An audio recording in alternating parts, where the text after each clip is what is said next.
I just wanted to thank you so much.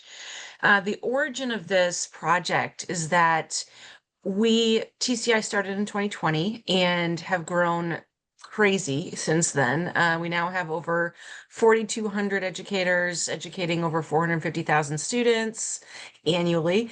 And so we started this year thinking about how we can collect better the stories of impact, what you all are doing, and the things that are changing your communities. And so we started collecting stories. We got a ton of really good stuff. We made this very cool interactive map, which I'll drop into the chat in a little bit. And we want to celebrate you. We want to say thank you. We want to hear from you. We want to be inspired by you. For TCI staff, for other educators, for people in our network, groupies, allies, etc. Like, we just want to say thank you, and that what you're doing incredibly matters. And so when we learn from you tonight, we'll be able to share out with the rest of the network so they also can learn from you. So thank you, and feel free to go ahead. The floor is yours. So thank you guys for coming tonight. I'll test this out and see if we share correctly. Tonight, I just want to talk about, actually, I was focusing on one and then I decided there were a bunch of different stories that I wanted to share. So I kept adding some things. But basically, action projects that plant the seed of change, and what my students have experienced and what I've learned from them and learned from some of the experiences as we've gone along. My name is Christine Girtain. I'm the 2023 New Jersey State Teacher of the Year, and I teach a 3-year science research class at 2 high schools in Toms River, New Jersey. We're not a magnet school. We're just a normal, series of high schools. And I was lucky enough 20 years ago that my supervisor pitched this research course to us that was brought from New York, from Armonk, New York, and Dr. Robert Pavlica. And I was teaching earth science and biology with that, and then switched up to teaching earth science in the research class, and then eventually the last 8 years, just the research class. I'll talk about some of the partnerships that we've had through the time that I've been teaching research, one of which is with the Donald Danforth Plant Science Center. And I'll show you some of the resources that we've used from there that anyone can use, and they're free to teachers. And I was lucky enough during COVID, they were mostly reaching Missouri teachers. And during COVID, they did one of their workshops online, and I was the only one that wasn't from Missouri on the workshop, and they were wondering how I found them. And, with any educator, you're always looking and trying to find new things, and I was able to come across their resources. I've also been lucky to connect with the National Corps Growers Association, and they are very big on doing education outreach. So my stories intersect with both of those places.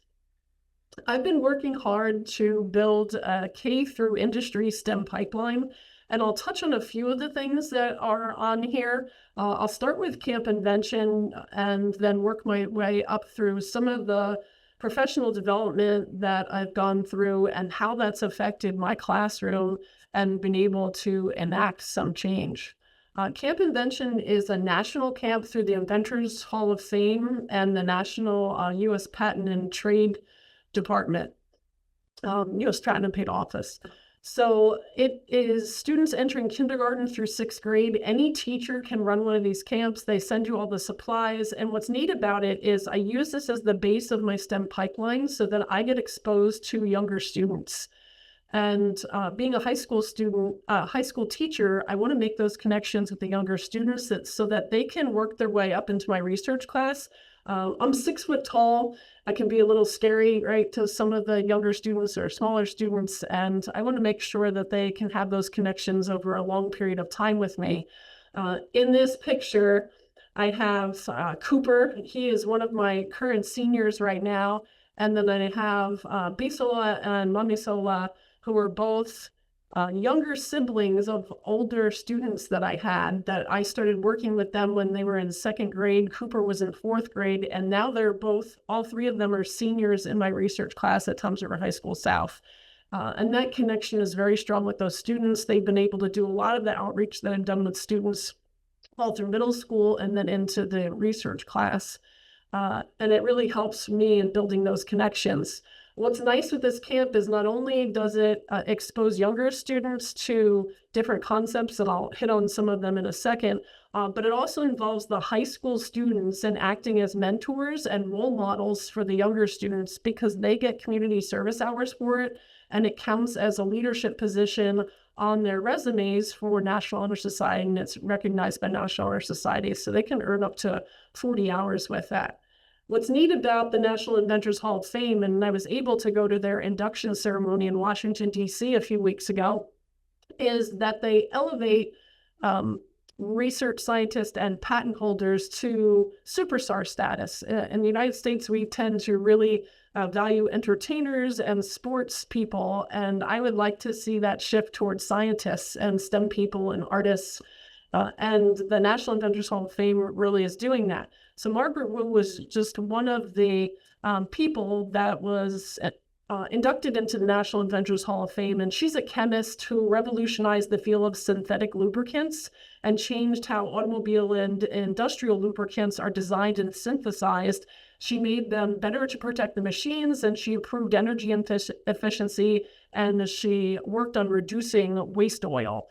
So for climate and sustainability factors, that was a huge one. She's featured in this one thing called Bot Annie, where the students get to program small little robots and learn about coding, and also learn about a challenge where they have to transform a polluted wasteland into a thriving agricultural and farm business. I really kind of bring in the U.S. sustainability goals with my students, and we've touched on education, hunger, water, and energy recently with some of the projects that we've done.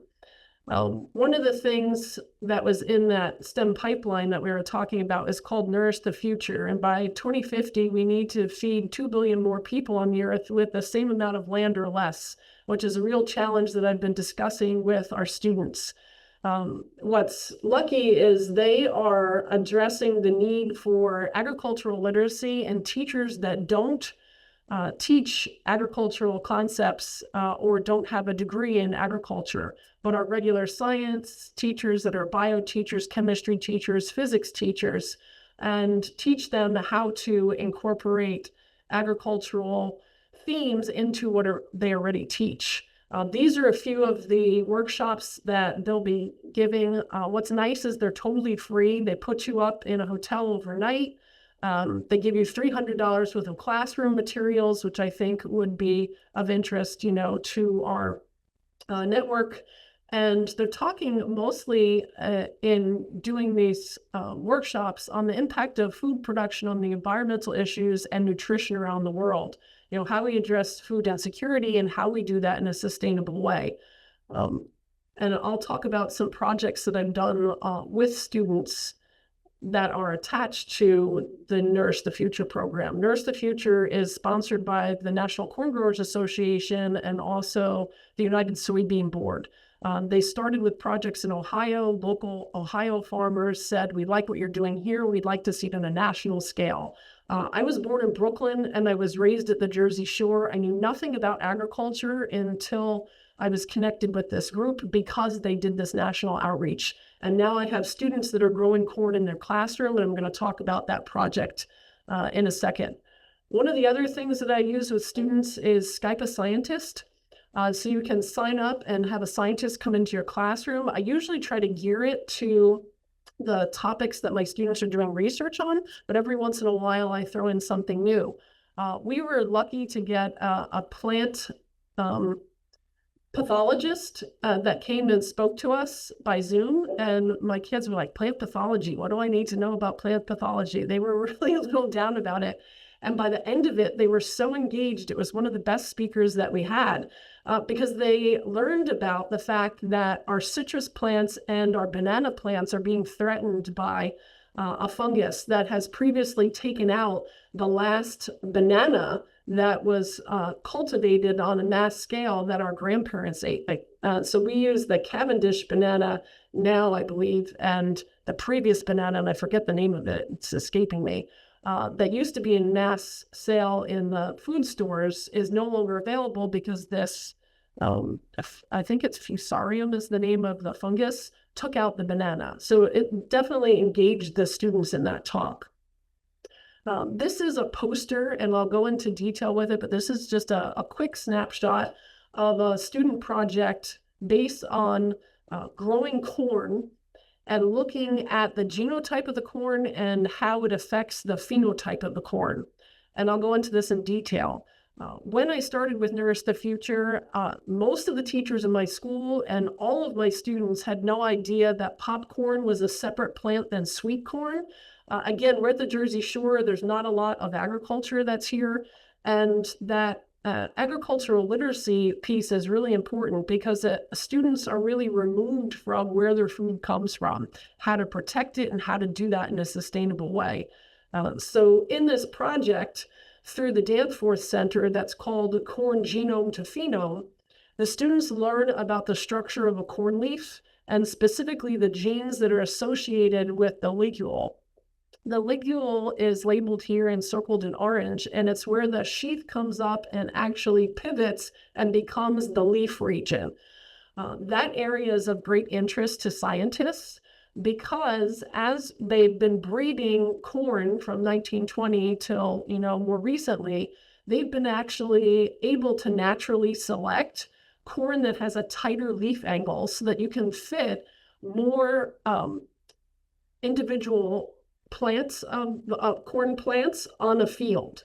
So if we're looking at that 1920 picture to today, you can see how it's this is a 2018 picture, but it's much more densely populated with plants, and they're still getting good sunlight and nutrition because they've worked on selective breeding to make that leaf angle much tighter. The students in this project, the Corn Genome to Phenome project with the Danforth Center, they're mainly getting the students to try to understand leaf angle of the crops and how that affects yield. They learn how to grow plants, which you'd be surprised what they don't know. And then they learn to measure that leaf angle and then also use image processing software to do those measurements. As far as the project, it takes about 16 to 18 days to grow the corn. The Danforth Center sends you all the supplies for free. And they just want you to have done one of their training workshops, either online or in person. And I'll talk about how I did that through New Jersey. Takes about half a day or like half a period. If you're in a high school class, it's about half a period to manually measure the leaf angle and to take photos. And then it's about 1 day to teach the students how to use ImageJ to digitally analyze those images and to be able to compare your results. And what is unique about this project, the students were so excited at many of the schools. I was getting feedback from the teachers that their data was going to go into the researchers' actual papers that were going to be published. So this is real research that's going on now, and they farm out some of the genotypes to schools to add to their pool of data. These are the materials that are provided by the Danforth Centers. They give you a cone tray with a lid. They give you black paper, corn seeds, 15 seeds, 5 each from 3 different genotypes, so 3 different genetic varieties.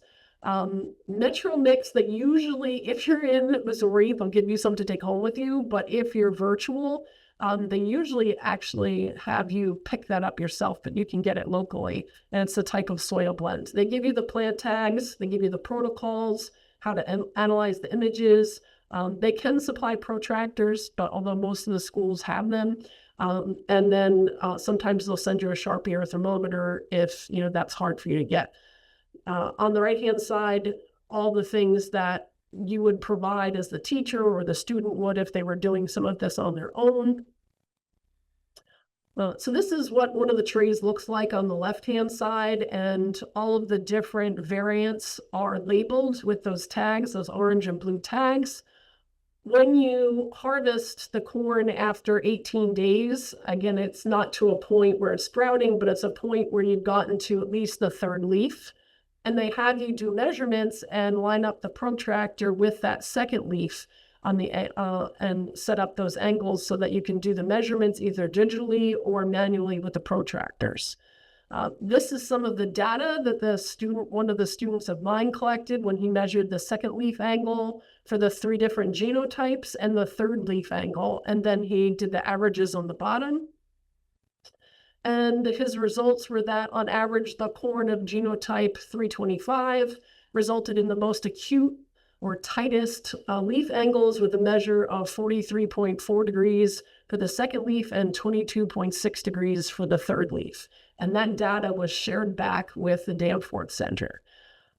It was very interesting what I didn't realize that the students didn't know when they were doing this. So the first student that I had that tried this was during COVID, and the supplies came in. I sent all the supplies with him, home with him, and he said, I'm spraying water on the top, but it doesn't, I have water in there. I checked the water. There's still a lot of water in there, but the plants don't seem to be growing at all, nothing's sprouting. And I had him bring it into school when we were eventually, back a few days a week. And we looked at the container and the bottom of the pots weren't touching the water. So even though he thought the whole thing was full of water, because the bottom was black, he couldn't see that they were making contact. Not something I really thought I had to do damage control on for the students, but you don't realize what they don't know and what they're not looking at, especially when it's the first time that they're ever growing anything. He was growing this in his apartment. And I had another girl, the dog destroyed all the plants at night because there was somebody out the window and the dog went to the window and knocked everything down. She called me hysterically crying.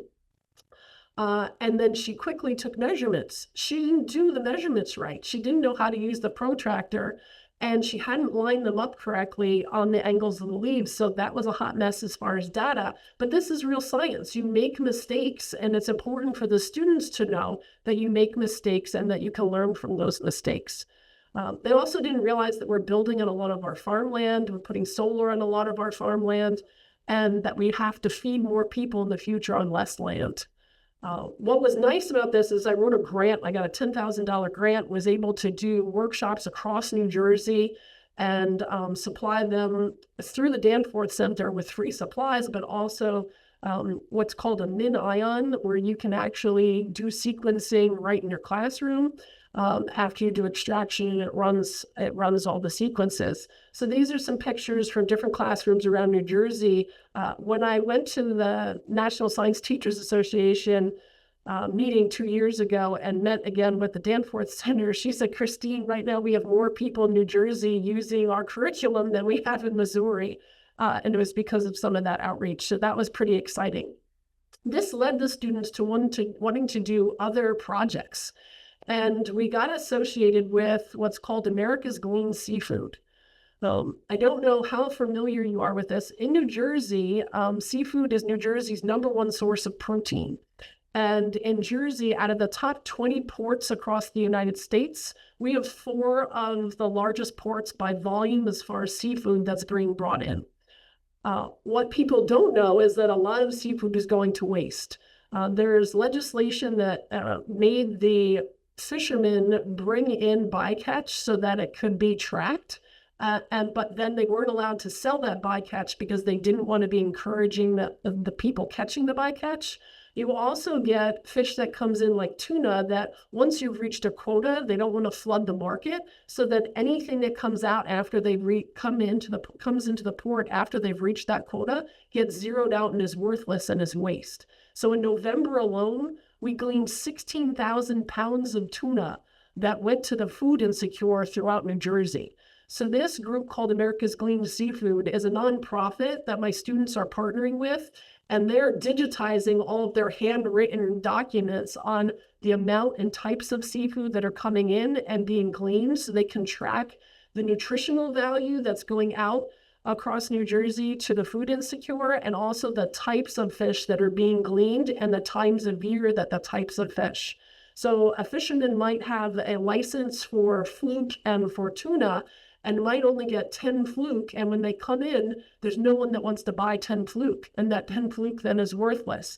The people in the boat can eat it, but sometimes there's a little more than 10 and not enough to be sold. And those are some of the issues that are happening across the globe. And this is just one group of many that's trying to provide a nutritious meal for the food insecure. These are just some of the images of the fish that's being processed. Fulfill is a local group that helps with the food insecure and also brings it to food pantries.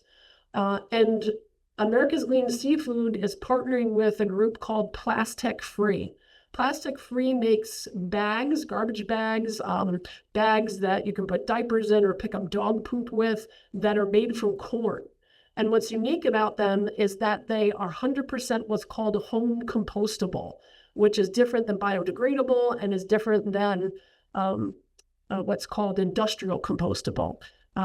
If you've seen things that are marked compostable that are a hard utensil, we have a place called Pliables that uses a hard compostable. That won't break down in your compost in your backyard. You would have to send it to an industrial composter that has to use really, really high heat. So what my students are doing is they have met with people in our school district to try to get our garbage bags in the schools all switched to this, because these bags break down in the soil after 180 days, and to be qualified as home compostable, they can leave no toxins in the ground whatsoever. They totally break down. You don't even see them there. The same with these utensils that are made of sugarcane, 100% compostable. We were excited when we first saw this because we have a plastic bag ban in New Jersey, but I don't want to switch industries and businesses to these bags for shopping, because we'd still have the same problem with the bags blowing into the fishing nets and being in the water as living on the coast. If you were in Nebraska or inland, that would be a viable thing to do. So again, the students have been meeting with businesses and trying to enact change and getting these businesses to switch to more sustainable bags, and also gloves for their workers that are made from corn. Well, I recently, this past summer, worked with a group that's called Work-Based Learning Alliance. And they have people that donate to this group that then provide a paid 4 to 6 week internship for high school students. And there are mentors that volunteer. So a nonprofit could want some work done at their nonprofit, and they can be one of these volunteers that works with the students over the 4 to 6 weeks. You meet 1 hour each week with the students over that time period, and you direct them in some kind of project that you want them to do. So I was really interested in getting some information and visualizations to use for writing grants to increase agricultural literacy in New Jersey. And so I gave a project to 7 students so that they could make visualizations that represented how many school districts in New Jersey have what's called FFA programs. FFA is Future Farmers of America. If they have one of those programs, it means that they have a teacher that is specifically trained in agriculture. And we don't have one of those in our county at all, in Ocean County in New Jersey. And I wanted to track that because Nourish the Future is about training teachers that are not ag teachers on how to incorporate those concepts into their classrooms. I also had them look at how much farmland was lost, and also about food deserts and what kind of changes have happened in New Jersey with both of those since the 1950s, and what has happened to our amount of farmland. So this is some of the visualizations that the student projects came up with, and they did a whole presentation that we videotaped as well. So in New Jersey since 1950, they tracked and got data that we've lost about 41.2% of farmland, and that 58.8% of farmland was left from that original amount from 1950. Some of the things that have helped preserve the farmland is in 1981, we had a New Jersey Preservation Act for farmland. There's been many zoning changes to protect farmland, but the students came up with that this was clearly not enough.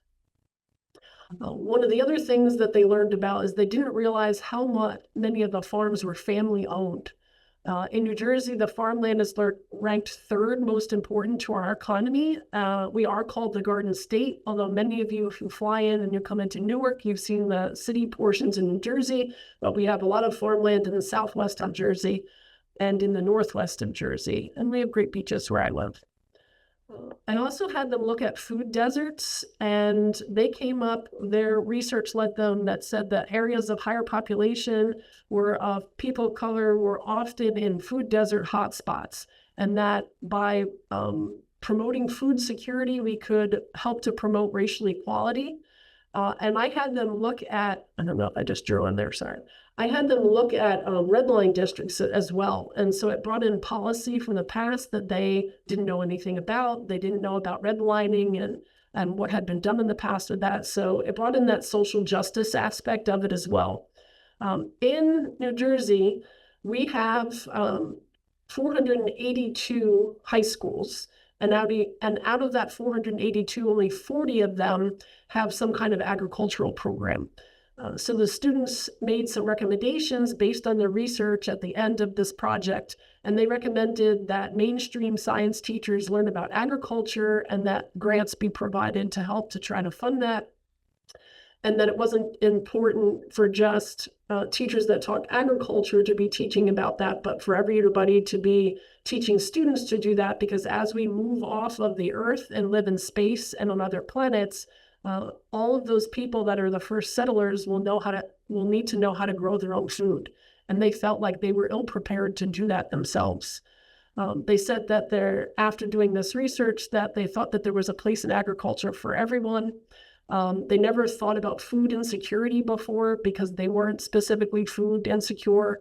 They didn't know about redlining, they said, and they said that there was something interesting in every area, including social justice, with this project, and that they realized there were more than just medical fields that they could go into for their careers. And they had never thought about agriculture in this way and didn't really realize that farms were mostly family owned. These are some of the projects that my students have done, and I just want to share a little bit about all of that with you, and I'm open to any questions that you all may have, and I will stop sharing. How did the students react when they made mistakes? You mentioned that they were making mistakes at some point. How did they react to that? Yeah, well, the one where the dog destroyed it, she was, in full tears, crying on the phone, had called me, during COVID. I knew the parents, and so they had my number and called. But we had to talk about the fact that most of science is mistakes and failure, and that that there's a bias in the literature, because the literature you're seeing is all of the things that were successful that we're learning from. And there's been a push in the literature to publish things that don't work so that people are not making the same mistakes over and over again because they haven't read about the mistakes. Yeah, so that was a really good conversation. The kid with the not growing, once we realized, it wasn't touching the water, we solved that. But I just couldn't believe that wasn't something that was checked and automatic. And that was the first thing I saw when I could physically look at it. So that was interesting. I was just going to ask, Christine, New Jersey is the first and maybe one of the only states that has standards about climate change in your curriculum.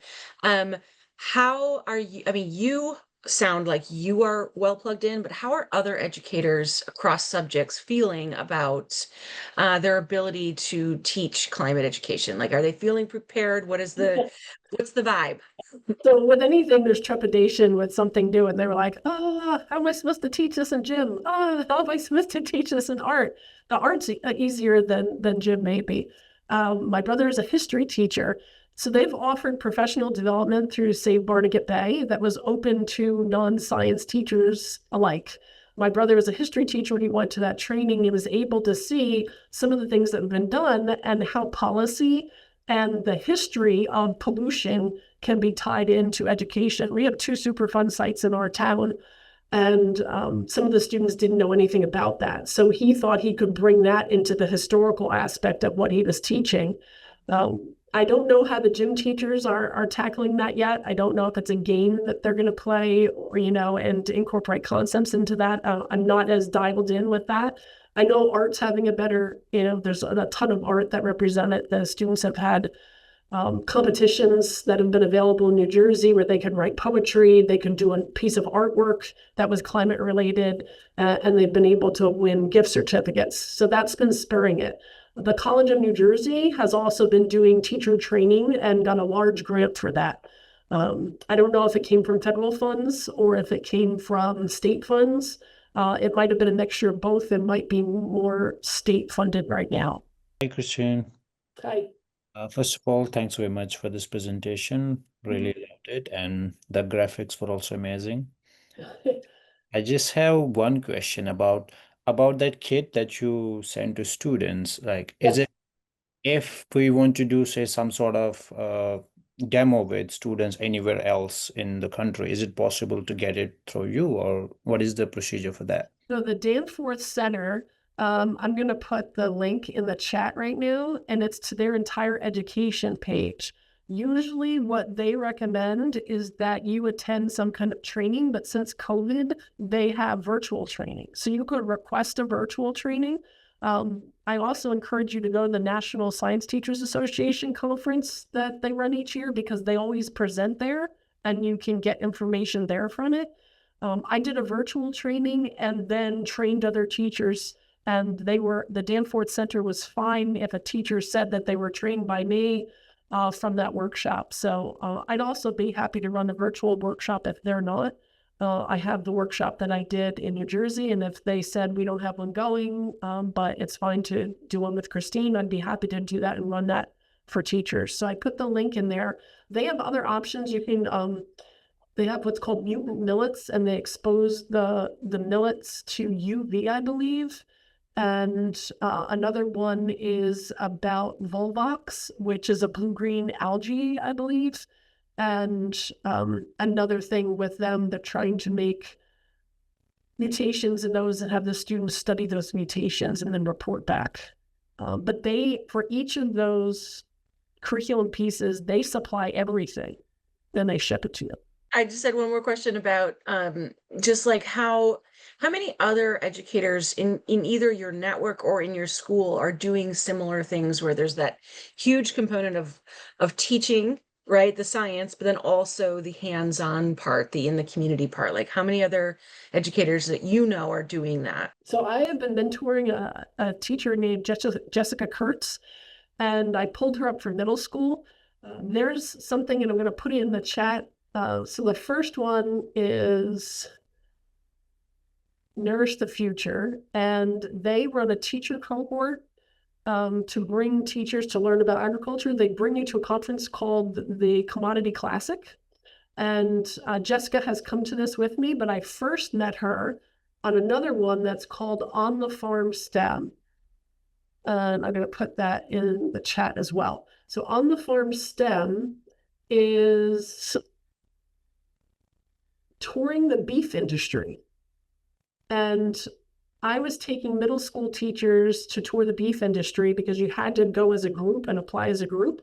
And she kept emailing me, and I didn't know her. She was just another teacher in the district, heard I was taking some middle school teachers that she knew, and she's like, I want to come, I want to come, I want to do this.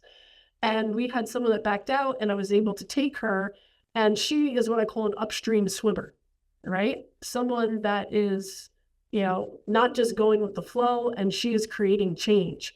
So I convinced her to move up to the high school so that she could eventually replace me because she's younger than me. And I wanted to train her on doing research. So now she is the AP research teacher at one of the other schools in our district, and doing this. She grew corn. The one picture that I have of kids in different classrooms, one of those are from her classroom. She sent that to me today.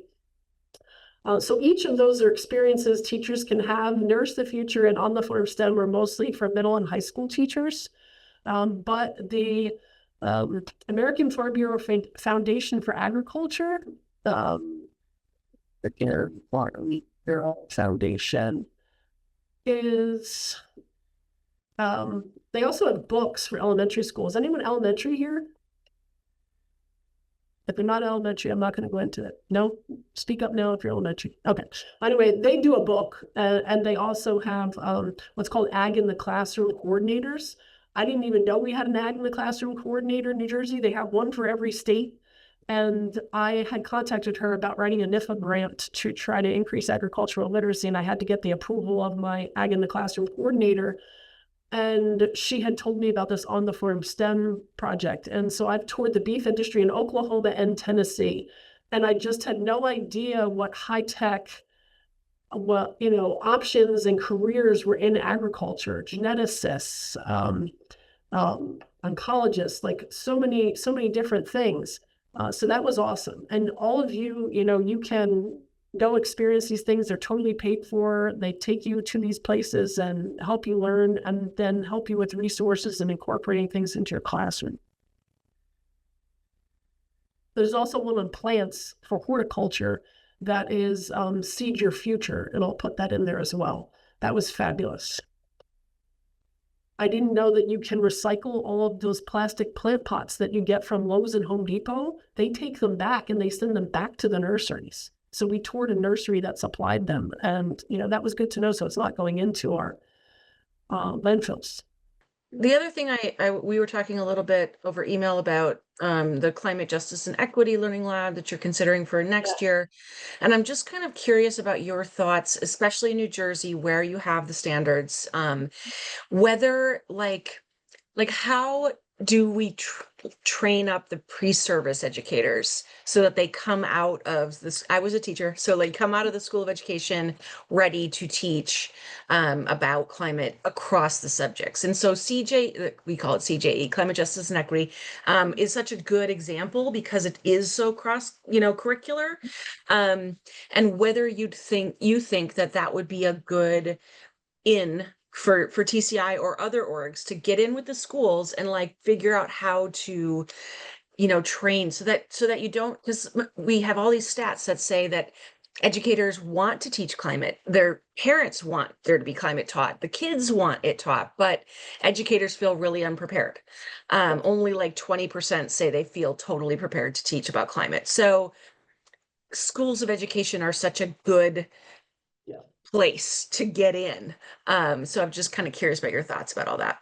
Yeah, I love that. So I worry often too about just their exposure, like you said. I toured classrooms in Florida, and the biology teachers came up to me and they said, we don't have our new books yet because they had to go to the governor for editing.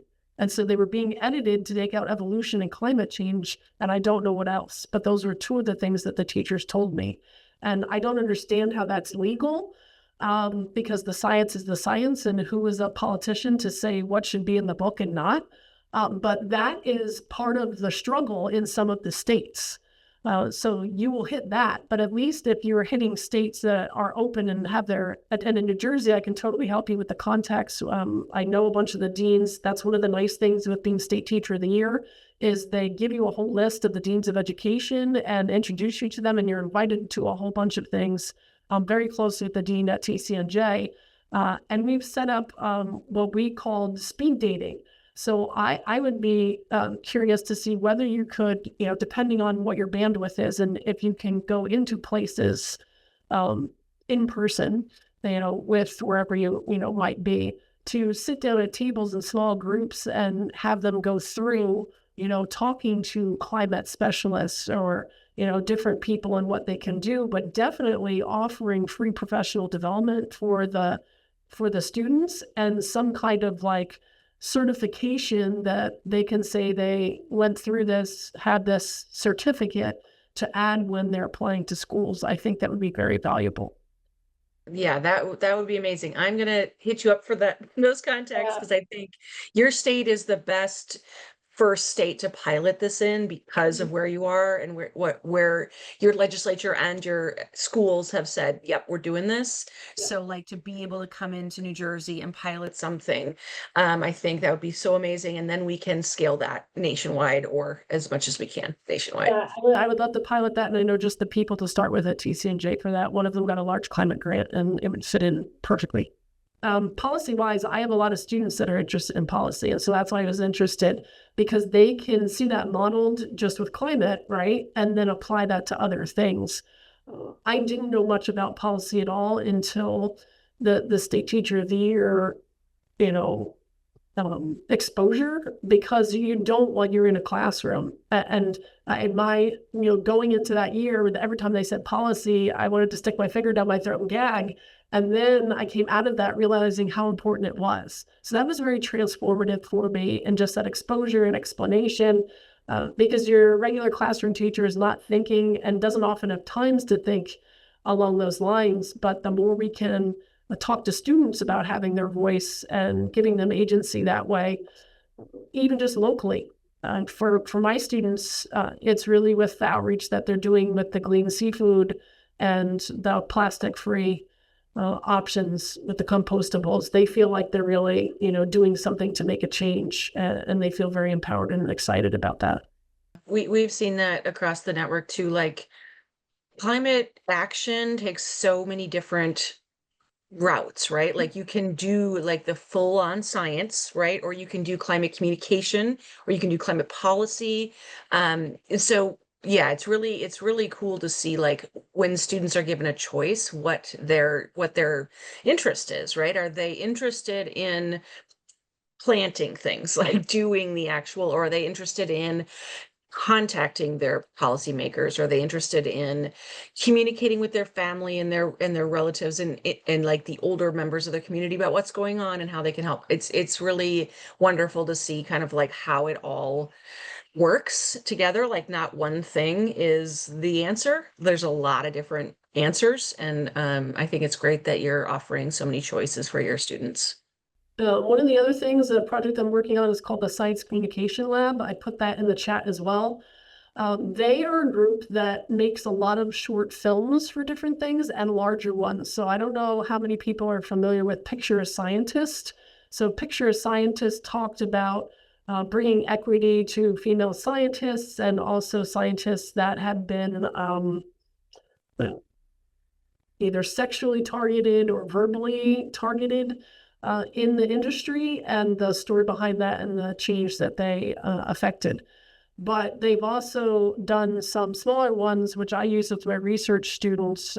That's called iBiology, and it talks with PhDs and grad school students about how to make a research plan. And so that was super helpful for my students. And each year I have them do it in the summer as part of their summer work. And I say to them, is this a valuable use of your time? And they have said yes. So they have a fellowship that they chose, like 5 teachers from across the country, and I'm one of the 5. And they'll do it again next year. So anybody that's online that's an educator here, you can apply for this. You get a $2,000 stipend to make some curriculum based around one of their short films, and then also $2,000 to attend a conference. So that's a really good group to start following and take a look at, because they're investing in educators right now. Instead of just building resources for the educators, they're bringing those educators in to work with them. And they have a lot of climate stories in there. One of the films that I used is a Hawaiian microbiologist looked at the oral history traditions from her culture and tied it to actual scientific data. So there was a story about a Hawaiian goddess that would come, and you knew she was present in this pond in one of 3 forms, either a lizard form, an eel form, or a human form, and that she would relieve herself in one end of the pond, and this plant would turn yellow, and then there would be an abundance of fish for the people. And if you listened to her story and you did the things she said, and you kept this pond safe, that you would always have food. And it was that oral tradition of the elders who knew the science behind everything, saying this is the nitrogen and the ammonia that will come into the system to cause these microbes to feed, to that then feed the fish. It was a beautiful story. And it was really important to my students, because I have students that speak 17 different languages in my classes. And for them to see culture and that kind of oral history elevated and the science tied to that was very important to them. And they're from all different backgrounds. So I enjoy the Science Communication Lab as a resource. Does anybody else have anything else to add or say or ask Christine, or pick anybody's brains that's still left on the call? How much of a lift would you say it was like on the teachers? Would you say it's like pretty stressful, medium? Like, yeah, how did they feel about it, when it was all said and done from start to finish? About like their sort of input in the process? In which part? For the films or for the growing the corn? The growing the corn. So the growing the corn, yeah, not bad at all. They love it. They still do it because it's so structured. And you'll make mistakes, right? Your first time out, you're like, oh my gosh, the Danforth said there's going to hate me. we got horrible results. The kids didn't do this right, whatever. But it's that learning, it's that learning curve, and they're very patient, the Danforth Center, and they'll send you stuff all over again if you make a mistake, and they don't care because they just want the kids to be exposed to it. Yeah, I would run it yourself first, maybe. I didn't have that luxury because it was COVID. And I'm like, here, kid, take this home. You need a project, right? And he had to finish, a project by the time he graduated. So those mistakes were made. But yeah, I would say that's one of the lower lifts. And there's video, right, that you can follow that shows you everything, which is nice. Part of which I showed in the training that I did. She showed some specific things on how to measure the leaf angle.